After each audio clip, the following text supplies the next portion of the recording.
शरण न एक बाधा, जिन हरि शरण एक बाधा।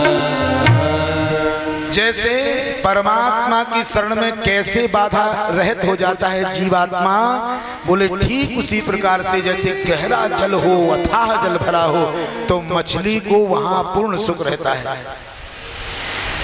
सुखी मीन जिन नीर अगाधा। तो जीवन में अगर हम सुख चाहते हैं तो सुख केवल परमात्मा की शरण में ही मिल सकता है, अन्यत्र सुख नहीं है। जिस पत्नी में हमने सुख चाहा था उसके प्राप्ति की बात और झंझट बढ़ गई। फिर चाहता कि पुत्र प्राप्त हो जाएगा तो पुत्र से सुख मिलेगा, तो उसकी चिंता ये कर ले तो ठीक रहेगा, ऐसा हो जाए तो ठीक रहेगा, तो उससे कहते हैं तो वो मानता नहीं है, विपरीत जाता है, तुम्हें क्या करना, मैं सब कर लूंगा। ऐसी जब अवस्था होती है तो सोचते थे कि मिलेगा सुख और दुख उत्पन्न होने लगे। फिर सोचा था बहू आएगी तब सुख मिलेगा, बहू ने आते ही पति से कह दिया अपने से, बेटे से, हमारे से, कि सुनो मैं इनको भोजन बना के नहीं खिला सकती, किसी अनाथालय में डाल। चाहा सुख था और स्थितियां बिगड़ती चली गईं। तो जहां से महाराज सुख की चेष्टा की थी, संसार तो दुखालय है, अशाश्वत है, इस न तो ये स्थिर है न इसमें सुख है, इसलिए ध्यान रखिए सुख तो केवल भगवान के चरणों में। हाँ, हम अपने घर में रह के शरीर से परिवार की सेवा करते हुए परमात्मा का चिंतन करते रहे, प्रभु मैं तो तुम्हारा, तुमने जो दायित्व सौंप दी उनका निर्वहन कर रहा हूँ, आप ही सद्बुद्धि दे करके सुमार्गी बना के प्रभु रखिए। हमारे बस में नहीं है कि हम अपने आप को सुमार्ग पर लेकर के चल सकते। देखिए हम एक निवेदन, जहाँ तक माइक की आवाज पहुँच रही है उन भगवत भक्तों, भक्तिमती माताओं से करेंगे कि कुछ ऐसे लोग भी होते हैं वो सोचते हैं कि महाराज गिरजे शास्त्री जी हमारे ही तो हैं, उनको देखा है ही तो वहाँ जाने की क्या जरूरत, यहीं बैठे बैठे कथा सुनेंगे।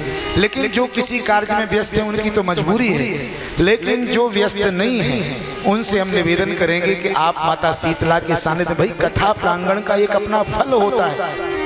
इस समय माता शीतला के पावन प्रांगण में बैठकर के जब कथा सुनेंगे तो व्यवधान से रहित रहेंगे, क्योंकि यहाँ माता शीतला का संरक्षण है और हनुमान जी महाराज पहरेदार है। तो यहाँ प्रांगण के पहरेदार हनुमान जी हैं। जब तुम प्रवेश करोगे तो राम कथा सुनवे के रसिया हनुमान जी महाराज तुम्हें देखेंगे। हनुमान जी का जब कृपा पात्र जीव बनता है, उनका दृष्टिपात होता है तो बाएं पीर पेट पीर, बाहें पीर मुँह पीर, जर्जर सकल शरीर पीर मई है। और देव भूत पितर कर्म खल काल ग्रह मोह पर दबर दमानक सीधई है। हो तो बिन मोल के बिकानो बारे ही ते, ओट राम नाम की ललाट लिख लई है। कुंभज के किंकर बिखल बूढ़े गौखरन, हाय राम राय ऐसी हाल कबहू भई है। तो हनुमान जी की दृष्टि आप पे पड़ेगी और कथा श्रवण में माता शीतला की हाजिरी लग जाएगी कि माता देख रही कि ये कथा सुनने आए।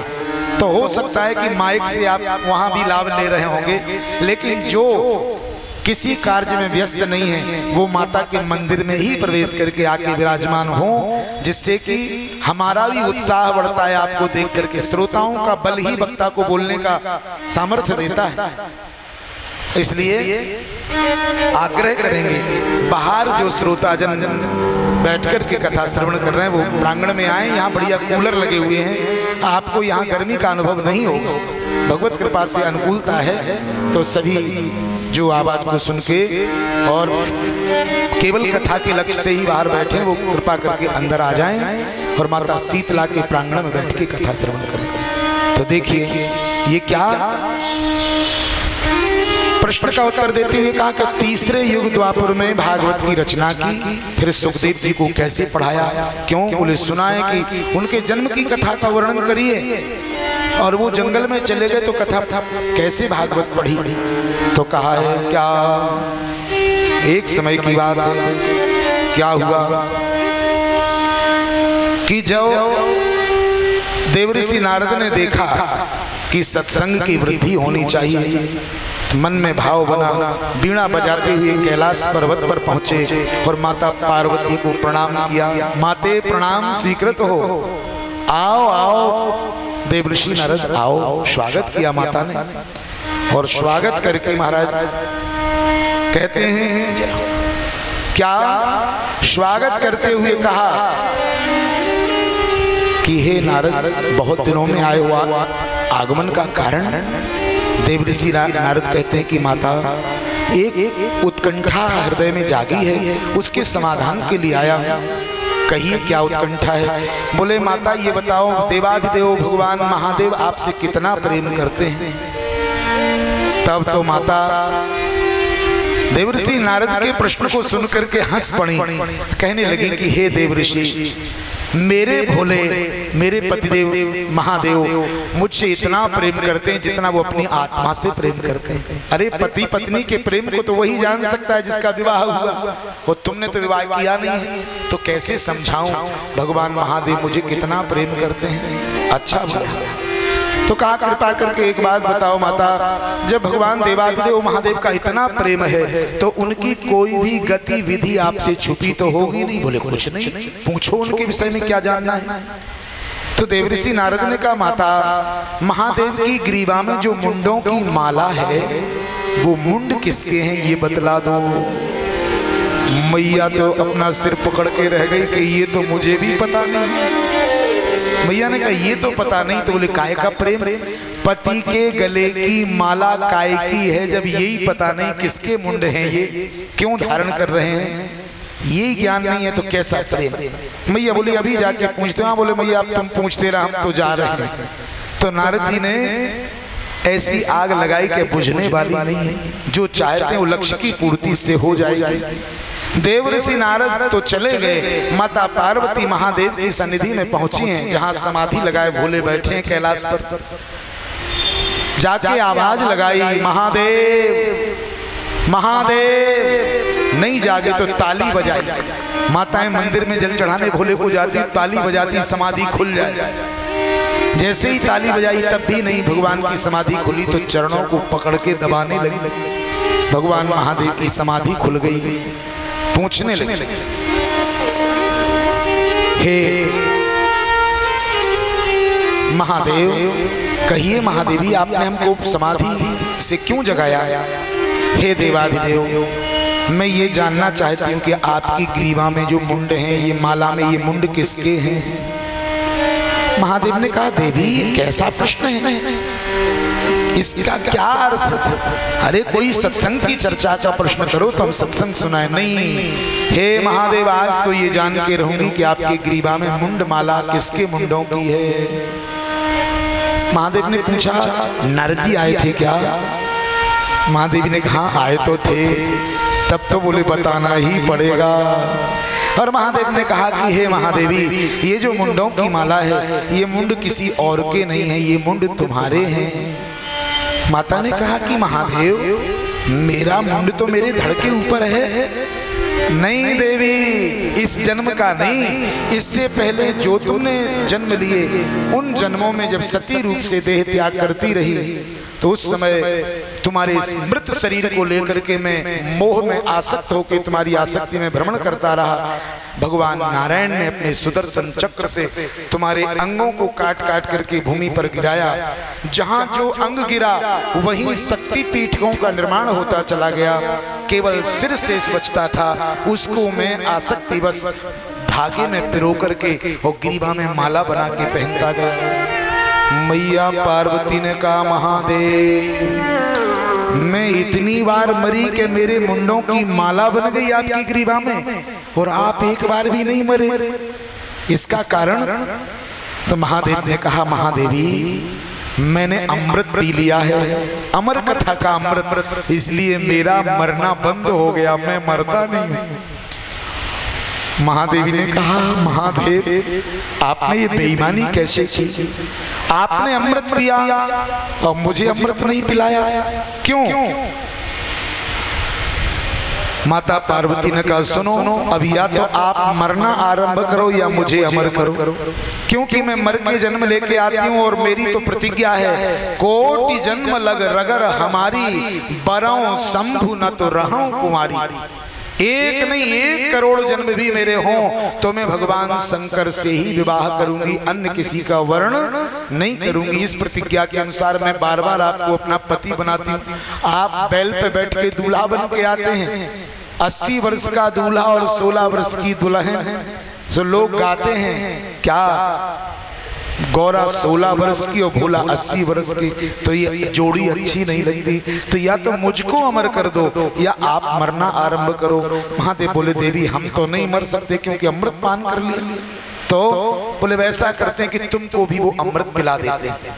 तो बोले तुम भी उस अमृत को पान कर लीजिए। तो अमरकंटक में भगवान बैठे हैं और भगवान ने अमरनाथ ने अमर कथा का आरंभ किया। तो डमरू बजाई, डमरू बजा करके पहले वहां जितने जीव जंतु हैं वो सब भाग जाएं, पशु पक्षी कीट पतंग सब वहां से चले जाएं। तो ऐसा नाद किया है, नृत्यावसाने नटराज राजौ ननाद ढक्काम नव पंचवारों उद्धर तु काम सनकादि सिद्धा नेतत् विमर्शे शिव सा सूत्र जालो।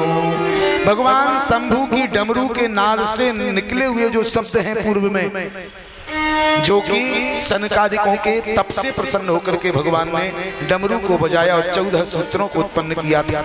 ऐसे ही भगवान ने आज डमरू को बजाया और डमरू बजाया तो सब जीव जंतु भागे, लेकिन एक तोता है। वो कहाँ का कैसा तोता है? बोले श्री कृष्ण ही राधा रानी को रिझाने के लिए कभी तो मोर बन जाते हैं, मोर बन आयो कान्हा मोर बन आयो, वो मोर बन करके नाच दिखाते कि मेरी राधा प्रसन्न हो जाए। और कभी वही श्याम सुंदर तोता बन के तोते की वाणी बोलते हैं। तो तोता बन के बोलते हैं राधे श्याम राधे श्याम राधे श्याम रटो भाई। तो राधा रानी कहते हैं नहीं अब राधे श्याम नहीं, तो बोले राधे श्याम तज लाल, अब तो कुब्जा कृष्ण कुब्जा कृष्ण कुब्जा कृष्ण कह रहे, अब तो कुब्जा के हो गए वो, इसलिए कुब्जा कृष्ण कहो। एक बार राधा रानी ने अपने लीला सुख, लीला कौन, राधा रानी के लिए लीला तो श्री कृष्ण ही कर सकते हैं। श्याम सुंदर को तोते रूप में देखा और कहा कि ये संसार के कल्याण में लीलाओं की वास्तविकता का वर्णन तो श्री श्याम सुंदर ही कर सकते हैं। तो राधा रानी ने आदेश कर दिया, अरे ओ लीला सुख, हमारी आज्ञा है कि तुम मृत्युलोक में जाओ, वहां के जीवों के हित के लिए और श्याम सुंदर की कथा का वर्णन करके श्रवण कराओ। तो श्री श्याम सुंदर जो लीला सुख में हैं, उस समय लीला सुख हैं, वही लीला सुख श्याम सुंदर अपने आप को महाराज यहाँ विगलित अंडे के रूप में ब्रह्मांड वक्ता महादेव की सन्निधि में प्रकट कर दिए। सब संपूर्ण ब्रह्मांड के सर्वश्रेष्ठ वक्ता यदि कोई हैं तो भगवान शंकर, उनकी समानता का कोई वक्ता नहीं है। आज भगवान महादेव कथा कहने को उद्यत हो रहे हैं। तो श्री सुखदेव जी महाराज विगलित अंडे के रूप में, विगलित माने फूटा हुआ अंडा, अंडा फूट चुका है, उसमें से पक्षी निकल रहा है। अब निकलते समय ही यहाँ भगवान ने डमरू नाद किया तो वो उड़ नहीं सकते थे, इसलिए बैठे रहे। और जब महादेव ने देखा अब कोई नहीं है तो वहाँ जो है कथा आरंभ की है। माता पार्वती सामने बैठ गई हैं, नेत्र बंद किए महादेव ने, जो कथा कह रहे हैं उसी कथा का दर्शन करते जा रहे हैं। माता पार्वती ने भी नेत्र बंद करके कथा श्रवण आरंभ किया। माता बीच बीच में कहती हैं जय जय राधे जय हो। इस ध्वनि को जैसे ही करती हैं, अब कथा सुनते सुनते महाराज नवम स्कंद चौथे दिन की कथा चल रही है और माता को नींद आ गई। माता निद्रा के वशीभूत होकर के सो गई। सुखदेव जी ने विचार किया कि इतनी मधुर कथा, विश्राम इसमें न आ जावे। यदि महादेव को किसी ने जय जय और राधे नहीं बोला तो महादेव विश्राम कर जाएंगे। तोते को मानव वाणी में बोलने का सामर्थ्य होता है। तो सुखदेव जी बोलने लगे कि कथा में अवरोध न हो जाए, तो जय जय राधे जय हो। तब तो महादेव को यही लग रहा है कि पार्वती ही ये बीच बीच में जय जय बोल रही है। तन्मयता के साथ नेत्र बंद किए महादेव कथा कर रहे हैं, लीलाओं का दर्शन करते हुए। और ये करते करते महाराज संपूर्ण भागवत की कथा कह दी, अमर कथा सुना दी। और जब अमर कथा पूर्ण हुई, महादेव ने नेत्र खोला और कहा कि हे महादेवी, कहो कैसी लगी अमर कथा। जैसे ही कहा तो माता एकदम निद्रा से जागी। वाह महादेव, धन्य है आपने सूर्य और चंद्र वंश के प्रतापी राजाओं की जो चर्चा की। अरे खड्वांग आर्द दीर्घबाहुश्च रघुस् तस्मात् पृथुस्रवा अजस्ततो महाराजा तस्मात् दशरथो भवत्। बड़े बड़े खड्वांग, दीर्घबाहु, पृथु, आज दशरथ आदि बड़े बड़े राजाओं की कथा सूर्यवंश की सुनाई आपने महाराज। ये रंतिदेव जैसे राजा प्रतापी महाराज, यदु जिनके नाम से वंश का ही नाम यदुवंश चंद्रवंश में हो गया। रंतिदेव 48 दिन तक भूखे रह करके प्रजा का पालन करके अंत में एक दिन भोजन आया तो वो भी स्वपच और स्वान को दे दिया। ऐसे प्रतापी राजाओं की कथा को सुन के मैं धन्य हो गई। महादेव ने कहा देवी, ये तो नवम स्कंद की ही कथा है, तुमने भागवत का हृदय 10 स्कंद जो है ज्ञान का निरूपण, बद्ध और मुक्त की स्थिति जो 11वें स्कंद में है, इसका श्रवण नहीं किया। महादेवी कहाँ थी? महादेव मैं तो सो गई, इसके आगे मुझे ज्ञान नहीं है। फिर कथा किसने सुनी? अब तो भोले ने भाला उठा लिया और भाला लेकर के जो भोला है, भाला उठा के त्रिशूल उठाया। कौन है जिसने कथा में जय जय राधे बोला?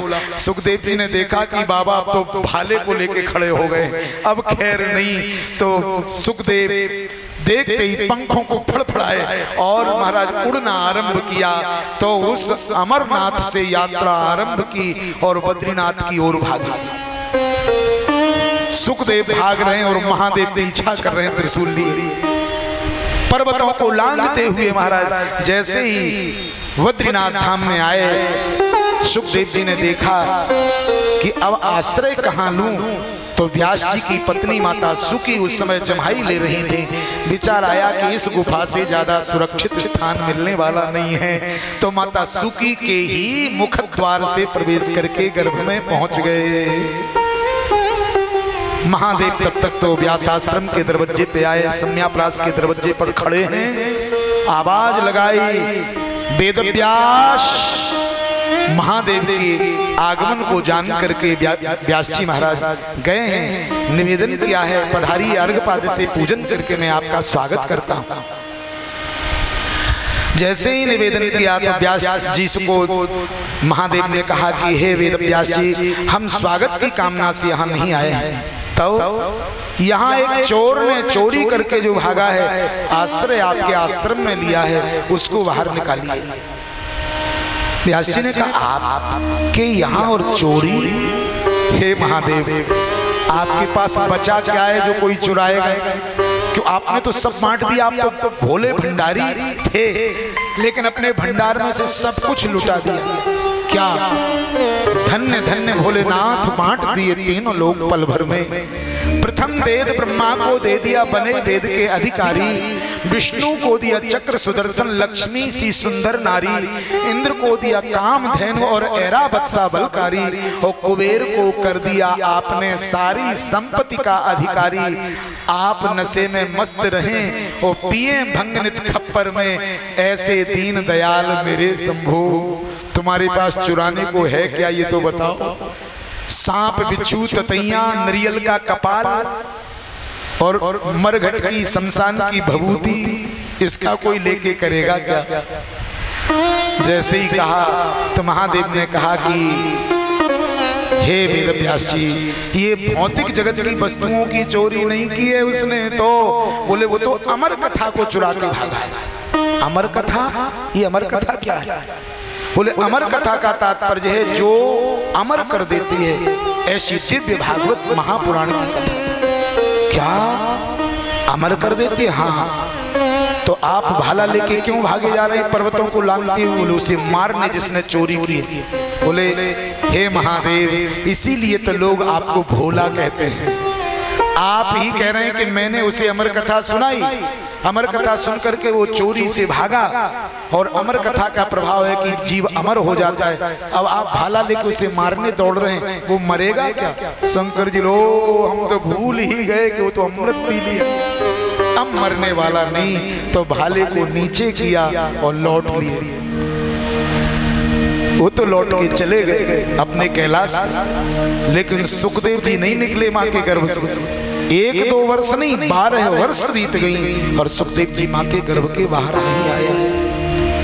तब तो एक दिन व्यास जी ने कहा कि पुत्र बाहर आ जाओ, माँ को कष्ट होता होगा, 12 वर्ष तुम्हें गर्भ में बीत गई हैं।